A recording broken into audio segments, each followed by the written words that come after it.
Aníbal Ponce, Educação e Luta de Classes. Capítulo 8, A Nova Educação. Segunda parte. No capítulo anterior, deixamos estabelecido que duas correntes, uma metodológica e outra doutrinária, concluíam para o leito desse grande movimento pedagógico que teve as suas primeiras manifestações por volta de 1900, mas que se afirmou ultimamente sob formas ruidosas e díspares.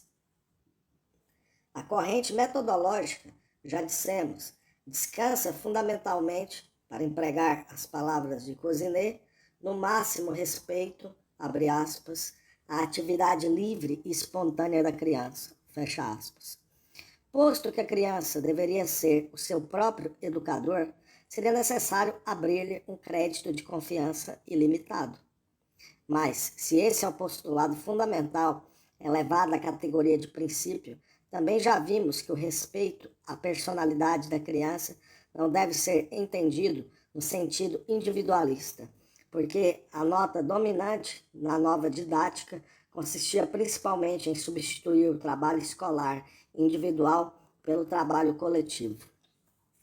A corrente doutrinária extrai desses mesmos postulados certas consequências necessárias e, se admite que a criança deve ser respeitada no que tem de mais íntimo, é lógico que se obtenha do Estado a autonomia do ensino.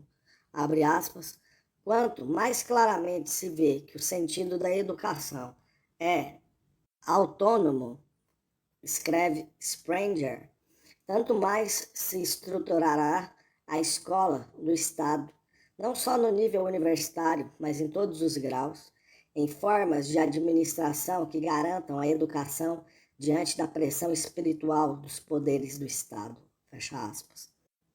Dizia Gentili, no 6º Congresso Nacional da Federação Italiana do Magistério, em 24 de setembro de 1907, abre aspas, a escola é a negação de todo partido e de toda seita, é a negação de toda igreja e de todo dogma, porque a escola é a vida do espírito, e o espírito vive na plenitude da sua liberdade, fecha aspas.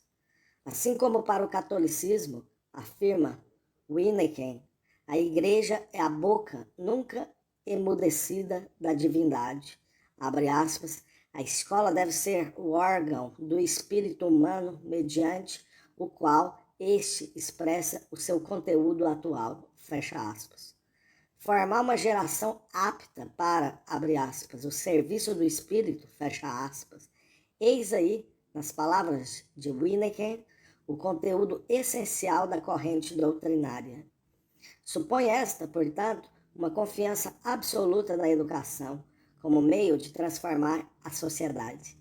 A esse respeito, são ilustrativas as seguintes palavras de José Ortega y Gasset, o ilustre filósofo da República dos Trabalhadores.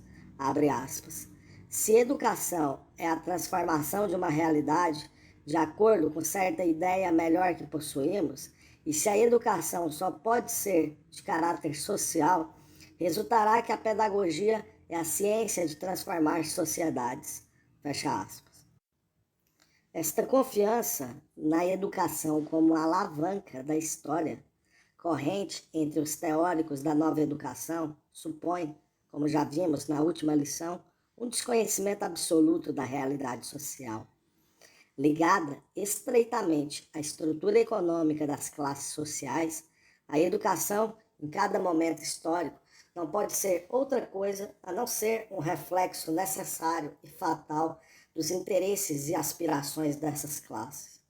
A confiança na educação como um meio de transformar a sociedade, explicável numa época em que a ciência social ainda não estava construída, resulta totalmente inadmissível depois que a burguesia do século XIX descobriu a existência das lutas de classe.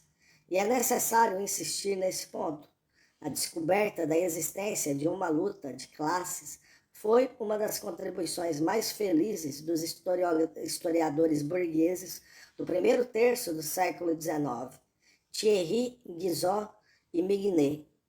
O conceito da evolução histórica como resultado das lutas de classe nos mostrou, com efeito, que a educação é o processo mediante o qual as classes dominantes preparam na mentalidade e na conduta das crianças as condições fundamentais da sua própria existência. Pedir ao Estado que deixe de interferir na educação é o mesmo que pedir-lhe que proceda dessa forma em relação ao exército, à polícia e à justiça. Os ideais pedagógicos não são criações artificiais que um pensador elabora em isolamento e que depois procura tornar realidade por acreditar que elas são justas. Formulações necessárias das classes que estão empenhadas na luta, esses ideais não são capazes de transformar a sociedade, a não ser depois que a classe que os inspirou tenha triunfado e subjugado as classes rivais. A classe que domina materialmente é também a que domina com a sua moral, a sua educação e as suas ideias. Nenhuma reforma pedagógica fundamental pode impor-se antes do triunfo da classe revolucionária que a reclama. E se essa afirmação parece ter sido desmentida alguma vez pelos fatos, é porque, frequentemente, a palavra dos teóricos oculta, conscientemente ou não, as exigências da classe que representam. Para um observador superficial que ignorasse o caráter de classe das lutas históricas, teóricos tão diferentes como Winnicke, Gentili e Lunacharsky poderiam figurar no mesmo plano da nova educação. Se nós nos preocuparmos unicamente com o aspecto exterior das coisas, poderemos afirmar que todos eles pretendem formar uma nova imagem do homem.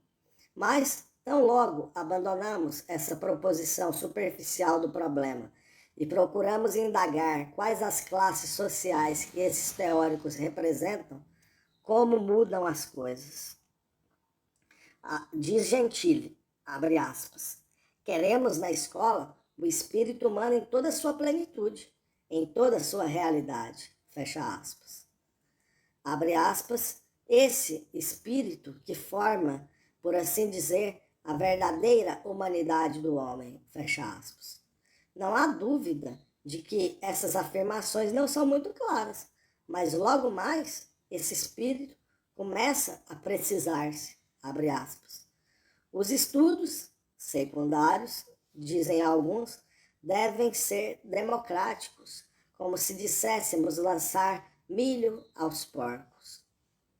Os estudos secundários são, por sua própria natureza, aristocráticos, no sentido ótimo da palavra.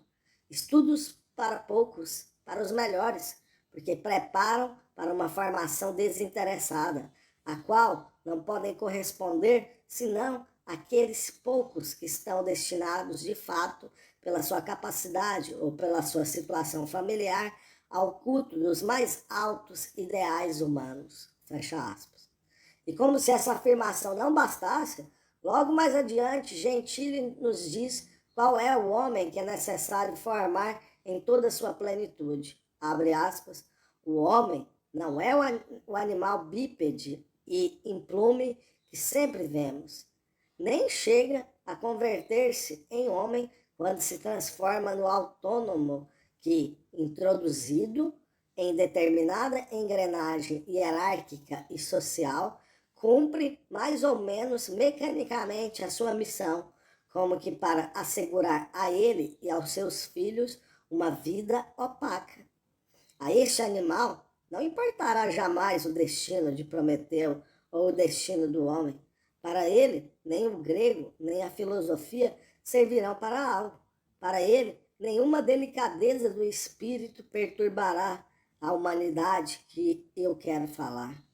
O nosso homem é aquele que possui aquilo que se chama consciência.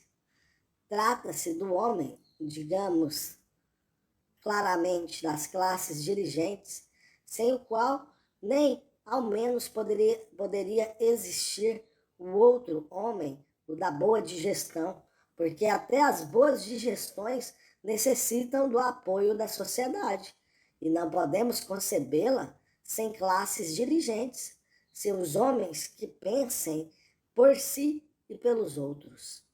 Penso que todos os que reclamam que a escola deve ser para a vida estão pensando nesse homem. Sim, para a vida do homem, da consciência humana. Fecha aspas. Por intermédio de um filósofo ilustre, está explicado, e com uma clareza que impede quaisquer confusões, o pensamento da burguesia contemporânea a respeito da nova educação. Não lançar às massas as flores da cultura e reservar apenas para o homem das classes superiores, abre aspas, o completo desenvolvimento do espírito, fecha aspas. Convencida do seu próprio fracasso, acuada por um proletariado cada vez mais consciente de si mesmo, a burguesia fascista, que se expressa por intermédio de Gentile, não só declara que deve impedir o acesso das massas à cultura, como também que se deve confiar à religião o controle espiritual da plebe desprezível. Gentile diz, abre aspas, estou convencido de que para formar um povo verdadeiramente grande e uma nação verdadeiramente forte, é necessário que os cidadãos tenham uma concepção religiosa da vida. Para conseguir isso, é preciso ensinar religião às crianças. E uma vez que estamos na Itália, onde a católica é a dominante, as crianças devem ser instruídas nela.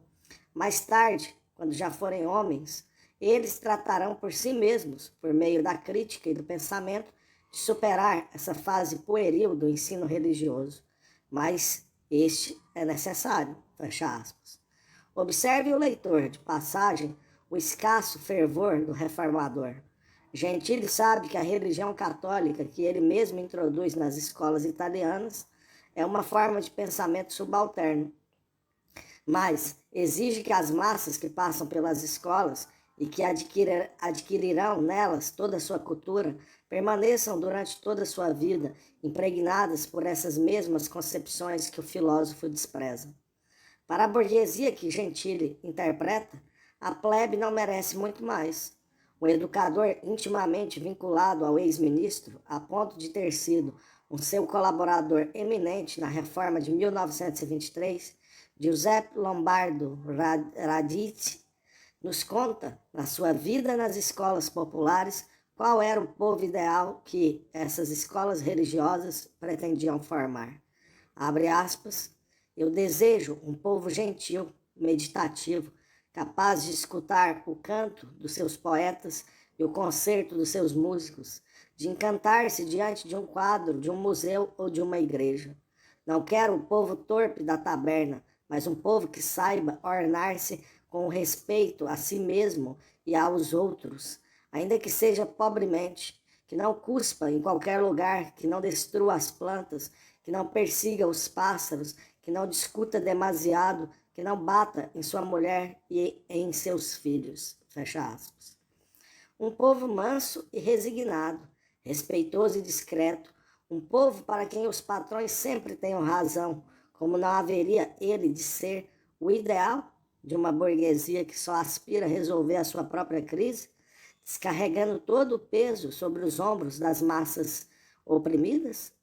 Só um povo gentil e meditativo é que poderia suportar, sem discussão, a exploração feroz. E esse povo, de que o fascismo necessita, é o que a sua escola se apressa em preparar. Que diferença entre as crianças que Lombardo Radice nos anunciava em seus primeiros livros e estas crianças italianas de hoje, tal como Dolores Mingonzi nos mostra, adulando Mussolini e o fascismo na mais inconsciente de todas as linguagens. Que diferença também entre o quadro idílico que Winnicke entrevia ao escrever, abre aspas, seria um grande êxito cultural e histórico em Estado que compreendesse a necessidade ideal da escola autônoma, que a fomentasse com uma elevada modéstia e que afundasse nos seus domínios. Que alemão será o primeiro? Nós que pertencemos às comunidades livres, que fomos os primeiros a reconhecer as linhas diretoras do desenvolvimento, que proclamamos a ideia da nova escola, estamos à sua disposição, fecha aspas. E a realidade brutal da Alemanha de hoje, em que a escola foi convertida em quartel. Sabemos o que significam, nas mãos da burguesia, a liberdade da criança, a formação do homem, direitos do espírito. A imagem do novo homem que a burguesia nos prometia, a velha imagem, já bem nossa conhecida, a de uma classe opressora que monopoliza a riqueza e a cultura diante de uma classe oprimida para a qual só é permitida a superstição religiosa e um saber bem dosado. Que representa a nova educação nas mãos do proletariado, desde as primeiras tentativas de Owen nas suas fábricas, até as mais recentes conquistas do primeiro Estado proletário e campesino, o operariado sempre pretendeu transformar as suas escolas em escolas do trabalho. Numa sociedade sem classes, isto é, uma sociedade fraternal de produtores que trabalham de acordo com um plano, a escola já não pode ser nem a precária escola elementar, nem a fechada escola superior. Para formar os trabalhadores conscientes de uma sociedade em que desapareceram a dominação e a submissão, é preciso criar uma escola que fixe com extraordinária precisão o propósito imediato que lhe corresponde. E uma vez que a escola da burguesia não pronuncia jamais uma só palavra que não sirva aos seus interesses, a escola do proletariado também quer defender os seus interesses. Mas há uma grande diferença nestas duas posições. Enquanto aquela apenas encarnava os interesses de uma exígua minoria, esta defende as aspirações das grandes massas trabalhadoras. Quando, no primeiro Congresso Pan-Russo de 1918, Lenin disse, abre aspas, há quem nos acuse pelo fato de transformarmos a nossa escola numa escola de classe, mas a escola sempre foi uma escola de classe. O nosso ensino defenderá, por isso, exclusivamente, os interesses da classe laboriosa da sociedade, fecha aspas. E 2 anos depois, por ocasião do terceiro Congresso Pan-Russo da União dos Jovens, acrescentava ele que a nova educação ligava indissoluvelmente a instrução e a formação da juventude com a luta ininterrupta de todos os trabalhadores contra o velho regime de exploração. A milenária separação entre as forças mentais e as forças físicas, que surgiu na história no mesmo instante em que a comunidade primitiva se converteu em sociedade de classes, desaparece, assim, sob o impulso do proletariado. Os filhos dos proletários e dos camponeses russos já não vão à escola para se subtrair à sua classe social e adquirir a mentalidade da classe inimiga. Vão para se unir à vanguarda consciente do proletariado e para acelerar desse modo a construção do socialismo. Abre aspas. Eu quero trabalhar com os operários e os camponeses. Quero ser um colaborador eficaz dos nossos camaradas adultos. Quero lutar junto com eles contra o inimigo comum, contra as burguesias estrangeiras que nos assediam, contra o egoísmo individualista que nos amesquinha, contra a religião que nos faz duvidar da força do homem. E por que quero tudo isso? Devo aprender a estudar e a trabalhar. Fecha aspas. Eis o que diz uma criança russa e o que se dispõe a realizar para obter a vitória econômica e política sobre a burguesia e, ao mesmo tempo, para conseguir o estabelecimento da sociedade sem classes.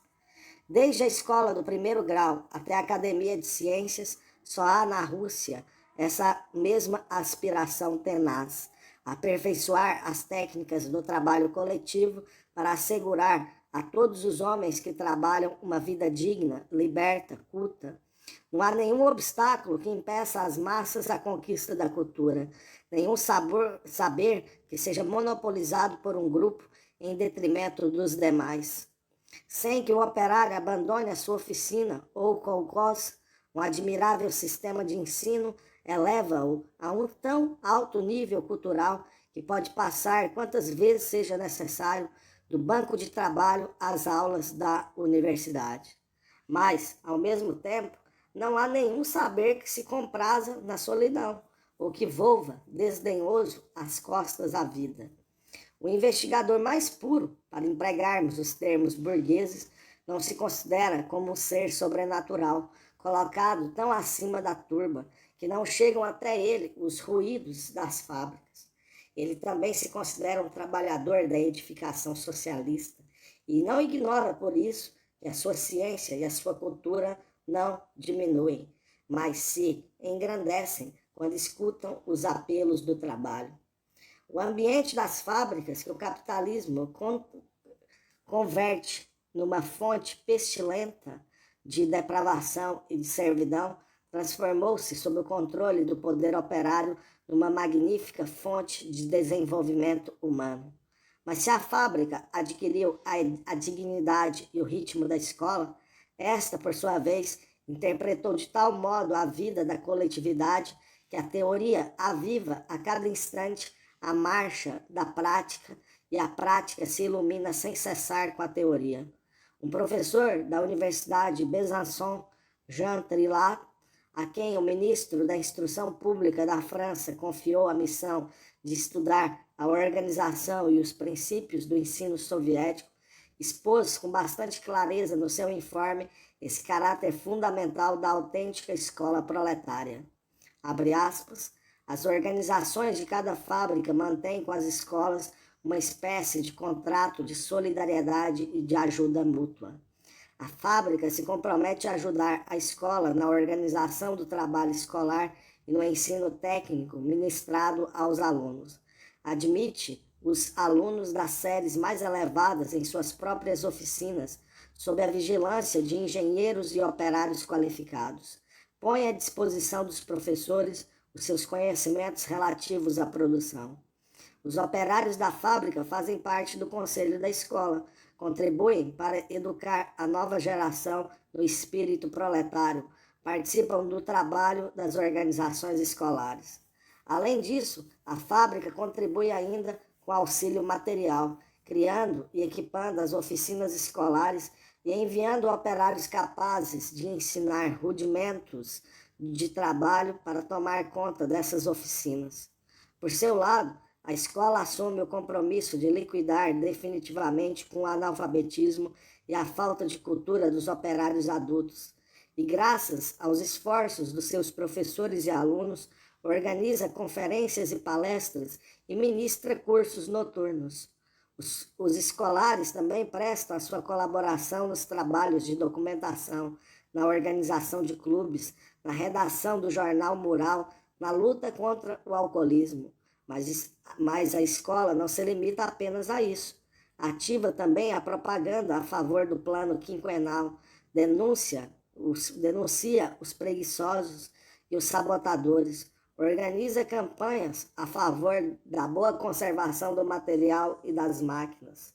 Essa associação entre as escolas e as fábricas também existe nos campos, com a diferença de que aqui o colcós, a granja coletiva, substitui a fábrica. Se acrescentarmos ainda que, frequentemente, as oficinas escolares executam pedidos das fábricas, que, na aldeia, os trabalhos práticos se realizam nas granjas, compreender-se-á de que modo a escola se transforma numa oficina da fábrica e de que modo a fábrica e o colcós vivem em íntima união com as escolas. O que resulta de semelhante ensino, planejado minuciosamente desde as creches e os jardins de infância, e que todo o ambiente social não faz mais do que alentar e reforçar? Essa criança que, de acordo com os seus interesses e as suas forças, assume uma função ativa na sociedade, se coloca por essa razão e, apesar das diferenças de igualdade, em igualdade de condições com o adulto, participa, como ele, da construção do socialismo e merece, portanto, que a tratem com respeito. Que há de estranho que, ao mudar-se de tal forma a vida coletiva, adquire essa criança, em pouco tempo, esse perfil do jovem russo de nossos dias, que Bukharin anunciava há já mais de 10 anos, numa descrição de um orgulho emocionado? Abre aspas. Um novo tipo de homem já foi conseguido. Um novo tipo de homem que trabalha indistintamente nas bibliotecas e nas fábricas, que corta madeira, carrega um fuzil e que discute os problemas mais abstratos. Fecha aspas. A nova educação significa, pois, um ideal bem preciso para o proletariado. Diante da criança fascista formada pela burguesia na última etapa da sua história para defender e manter a exploração que já chega ao fim, o proletariado, tendo subido ao poder, apressou-se em construir um novo tipo de criança, a criança que serve aos interesses da única classe social que, ao invés de perpetuar-se como tal, aspira a destruir as classes sociais para libertar a sociedade. Diante dessas duas concepções de conteúdos tão opostos, que poderíamos encarnar nos nomes de Gentile e de Lunacharsky, levanta-se, como vimos na aula anterior, outra corrente da nova educação, que poderíamos chamar de intermediária. Entre o fascismo da burguesia e o socialismo do proletariado, aspirava ela a criar uma educação que nada tivesse a ver com essas tendências políticas. A que classe social corresponde essa corrente? É o que ainda nos falta investigar. Quando escutamos os teóricos da burguesia, não podemos ter muitas dúvidas a respeito do que pretendem. Idem em relação às palavras do proletariado. Porém, quando entrarmos em contato com estes novos teóricos, cujo nome representativo tanto poderia ser o de Sprenger quanto o de Winnicke, tudo se torna indeciso, confuso, vacilante. Temos, por momentos, a impressão de que eles suspeitam algo do que está ocorrendo no mundo, mas que preferem não conhecê-lo todo. Ou, para dizê-lo, usando a linguagem de um leitor da Revista do Ocidente, aqueles teóricos perscrutam o drama da parturição que presenciamos sem ainda terem conseguido a sua própria Weltanschauung, ou seja, visão do mundo, ou concepção geral do mundo, ou cosmovisão. Desgarrados de um sistema de convicções, esses teóricos ainda não se filiaram a outro. Sentem-se, por causa disso, como seres sem rumo e formam, a respeito de tudo o que vem, opiniões que se contradizem. Sabem, por exemplo, que a história muda e que a sociedade se transforma, mas como lhes é assustador admitir a luta de classes, se contentam com admitir a luta entre gerações. Também sabem que as religiões são formas subalternas já superadas há algum tempo, mas como não se atrevem a tirar as últimas consequências do seu pensamento, detêm-se numa religiosidade sem religião, que é o mesmo que pensar numa umidade sem água. Situação ambígua que os obriga a reconhecer no universo a existência de um irracional, de uma finalidade ou de um elan, que são, no fim de contas, outros tantos modos de voltar a aceitar um Deus de barbas brancas. Como não sabem dar resposta franca, nem se atrevem a fazê-lo, a nenhuma das grandes questões mais urgentes, asseguram que a problematicidade está no centro de tudo o que existe, e que a filosofia, depois de ter se fatigado nos grandes sistemas, deve abraçar agora as aporias. Se algum termo de alta linhagem pode revelar a recôndita angústia desses teóricos, aí está precisamente esse nome que vem de Aristóteles. Etimologicamente falando, aporia significa sem caminho. Propor problemas abertos ao invés de problemas fechados. Indagar sem resolver. Eis aí, no plano filosófico, a consequência dessa outra incerteza mais fundamental. Apesar do nome grego, não dissimula em nada as raízes econômicas da classe social que ali se angustia. Porque entre a burguesia que caminha para a morte e o proletariado que sabe, com igual certeza, que os destinos da humanidade estão em suas mãos, existe outra classe social de características híbridas e de contornos ambíguos, que nunca sabe com certeza o que deseja. Atraída ao mesmo tempo pela burguesia e pelo proletariado, a pequena burguesia constitui uma classe indefinida, indecisa e vacilante. Esmagada pela grande burguesia, a pequena não desaparece de acordo com uma linha gradualmente descendente. Move-se entre contradições e tem, por isso, uma marcha em zigue-zague. A força que a oprime é a produção em grande escala, que desaloja periodicamente os pequenos capitais. Maus tempos que fazem, então, do pequeno burguês um proletário. A força que a eleva é a desvalorização periódica do grande capital, motivada pelo envelhecimento das máquinas e das técnicas. Excelente época para a pequena burguesia que levanta a cabeça durante certo tempo, até que o grande capital a obrigue de novo a dobrar-se. Burguês, algumas vezes, proletário, outras. O pequeno burguês sente-se perpetuamente entre dois polos, repelido pela burguesia, na qual gostaria de entrar, e atraído pelo proletariado, no qual teme cair.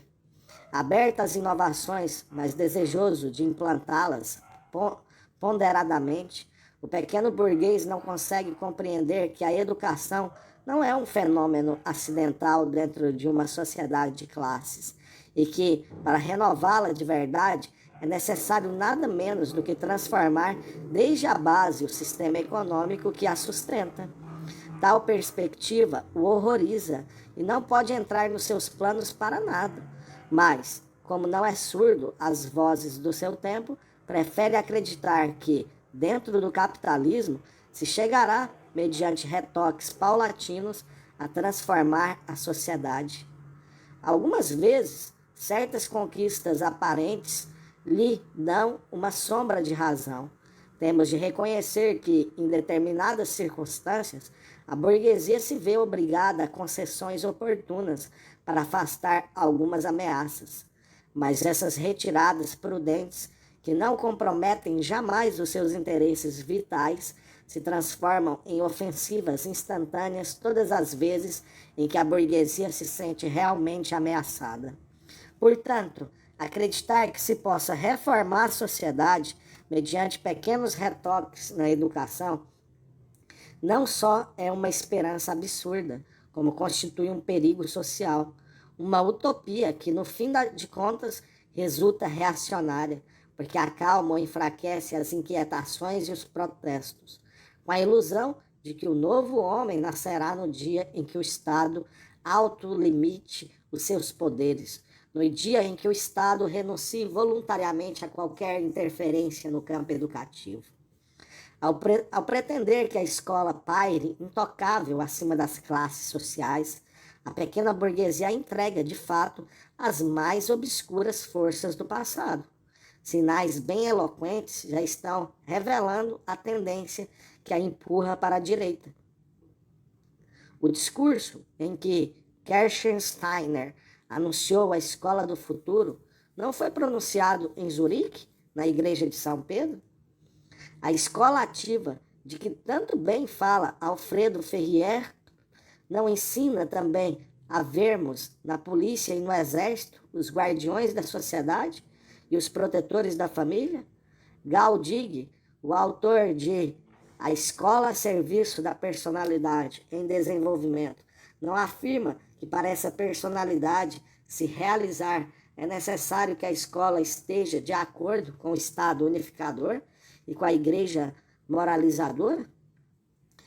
A patética senhora Montessori, depois de expulsar da sua cidade educativa os gnomos e as fadas, porque as coisas da fantasia pouco ajudavam as crianças, não veio depois com a ideia de que o fantástico da religião, longe de extraviar a criança, traz benefícios para ela?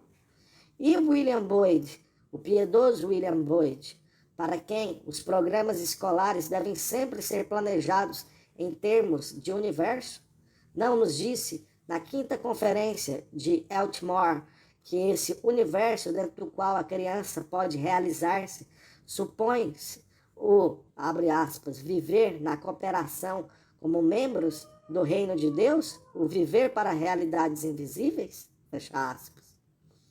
Abre aspas. seria um crime contra o sagrado mistério da alma infantil. Afirmam, levar até ela as nossas preocupações e os nossos ódios, fecha aspas. E, enquanto, até no mais escondido rincão da sociedade capitalista, tudo está construído e calculado para servir aos interesses da burguesia, o pedagogo pequeno burguês acredita que é capaz de salvar as almas das crianças, porque, nas poucas horas em que elas passam na escola, ele se esforça por ocultar-lhes o mundo por detrás de uma espessa cortina de fumaça. Os interesses da burguesia não estão, por acaso, presentes nos textos que a criança lê, na moral que se lhe inculca, na história que lhe é ensinada? A única finalidade da chamada neutralidade escolar é subtrair a criança da verdadeira realidade social, a realidade das lutas de classe e da exploração capitalista. Capciosa neutralidade escolar que, durante muito tempo, serviu à burguesia para dissimular melhor os seus fundamentos e defender, assim, os seus interesses. Para uma criança que frequenta qualquer das nossas escolas, qual é, por exemplo, a causa do desemprego? Se reunir as 1000 explicações que recebeu através das fábulas, leituras livres, conversações de moral, etc., chegará às seguintes conclusões. Não tem trabalho, em primeiro lugar, os operários que não querem trabalhar. Em segundo lugar, os maus operários. Em terceiro, os que conhecem mal o seu ofício. Em quarto, os que estão descontentes com o patrão. E em quinto e último, os que se entregam à bebida. Não concorre cada lição da literatura, de direito, de sociologia ou de economia para demonstrar com infatigável insistência a necessidade absoluta da sociedade capitalista subsistir? Aliás, as horas que a criança despende na escola significam apenas um momento da sua vida, de modo que seria ridículo acreditar que, mesmo no melhor dos casos, essas horas conseguissem combater o ensino infinitamente mais tenaz e organizado, ministrado pela rua, pelo cinema, pelo rádio, pelo teatro, pela imprensa. Ao propor o problema da razão pela qual os movimentos operários se impregnam com a ideologia burguesa, quando não são conduzidos nitidamente, Lenin afirmou, abre aspas, pela simples razão de que a ideologia burguesa, pela sua origem, é muito mais antiga do que a proletária, porque está estruturada de muitas formas, porque dispõe de meios de difusão incomparavelmente mais numerosos. Fecha aspas, Lenin, o que fazer. O que Lenin dizia a respeito do movimento operário pode ser aplicado em toda a sua extensão ao movimento pedagógico. Respeitar a liberdade da criança dentro da sociedade burguesa equivale mais ou menos a dizer: renuncio a opor qualquer resistência às influências sociais formidáveis e difusas com que a burguesia a impregna em proveito próprio. E não se venha depois afirmar que é possível lutar contra essas forças, subtraindo às crianças os seus brinquedos bélicos, corrigindo este ou aquele livro de história, endereçando cartinhas amistosas às crianças japonesas ou celebrando o Dia da Boa Vontade. Conta Froelich, nas suas recordações, que Pestalozzi se opôs durante muitos anos a que seu próprio filho frequentasse uma escola. Abre aspas, porque a natureza, dizia ele, é que faz tudo. Fecha aspas. Um dia, com grande espanto seu, descobriu que o filho sabia ler e escrever. Apesar da sua enorme ingenuidade, Pestalozzi não quis acreditar que se tratava de um milagre. E, de fato, averigou que a sua esposa, às escondidas, havia ensinado o rapazinho. Não de outro modo gosta a burguesia de se comportar com os professores. Enquanto esses creem que recebem em suas mãos a alma virgem das crianças, a burguesia já lhes ensinou às escondidas tudo o que ela quer que sintam e que acreditem. À burguesia convém fomentar nos professores a ilusão de que são apóstolos ou missionários, a quem entrega sem condições a educação dos seus filhos. Escreve George Krechsteiner, abre aspas. Todo educador pode considerar-se um sacerdote e, logo depois de analisar seus traços psicológicos mais típicos, a virtude fundamental do educador é a sua candorosa infantilidade, fecha aspas. O verdadeiro educador, continua ele depois, deve também ter, abre aspas, uma viva fé na qualidade divina dos princípios fundamentais da ciência, fecha aspas. Abre aspas, o sol da sua fé nos valores eternos não lhe permite nunca desanimar, mas esperar sempre. Que sentimento, fora o religioso, poderá ser mais conveniente para o educador que tantos contratempos tem de suportar? Fecha aspas. Abre aspas. Conduzir o homem como portador consciente dos valores eternos ao sentido da vida equivale a erigir-se em instrumento do eterno para a realização desses valores. Fecha aspas. Um apóstolo sofredor e candoroso, que suporte tranquilamente a miséria e a fome, porque quanto mais fome e miséria possa suportar, mais diáfano será o apóstolo. Eis aí o ideal que a burguesia tem particular interesse em difundir. Tendo contato direto com as massas, correr-se-ia o perigo de que o professor tomasse consciência de que ele é um operário como os outros, explorado e humilhado. Que procedimento mais refinado esse de converter a sua própria miserabilidade na virtude mais excelsa de ser um venerável instrumento do Eterno. Mas que não ocorra a esse instrumento venerável do Eterno pronunciar a menor palavra que contrarie os interesses dos seus amos, porque a mais brutal reação cairá imediatamente sobre a sua cabeça. E se o candor, que é a sua virtude, ainda não o transformou num pobre diabo, ele compreenderá, então, tudo o que havia de falso e de canalha nas adulações de que havia sido objeto. Na peça intitulada As Bacantes, Plauto apresenta-nos um jovem libertino que quer arrastar o seu professor à casa de uma das suas amantes. E quando o professor resiste e quer pregar moral, o jovem se limita a dizer, abre aspas, quem é o escravo aqui? Eu ou tu? Fecha aspas. E o professor, desarmado, acompanha o seu aluno, murmurando algo entre dentes.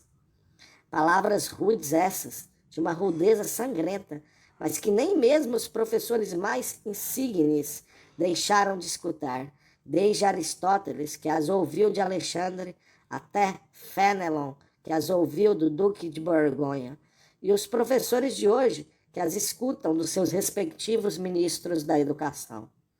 80 anos depois de o ministro prussiano von Hauer ter afirmado que, abre aspas, a preparação do magistério não deveria ultrapassar essencialmente o saber popular, fecha aspas, o ministro socialista belga, Jules Destrée, assegurava em fevereiro de 1920 que os interesses da escola limitam o exército dos direitos políticos dos professores.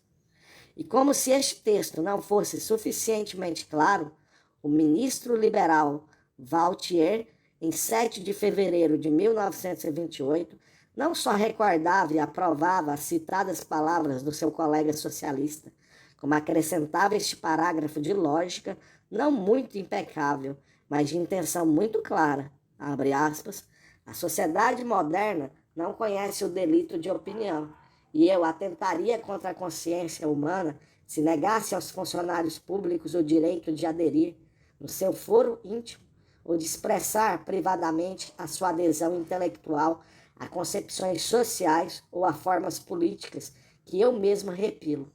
Mas o professor que, publicamente, por palavras ou pela imprensa, proclame a sua simpatia por doutrinas que sejam a negação e a antítese da ordem moral e social que adotamos, esse não poderá ser, ao mesmo tempo, propagandista das suas convicções e servidor do Estado.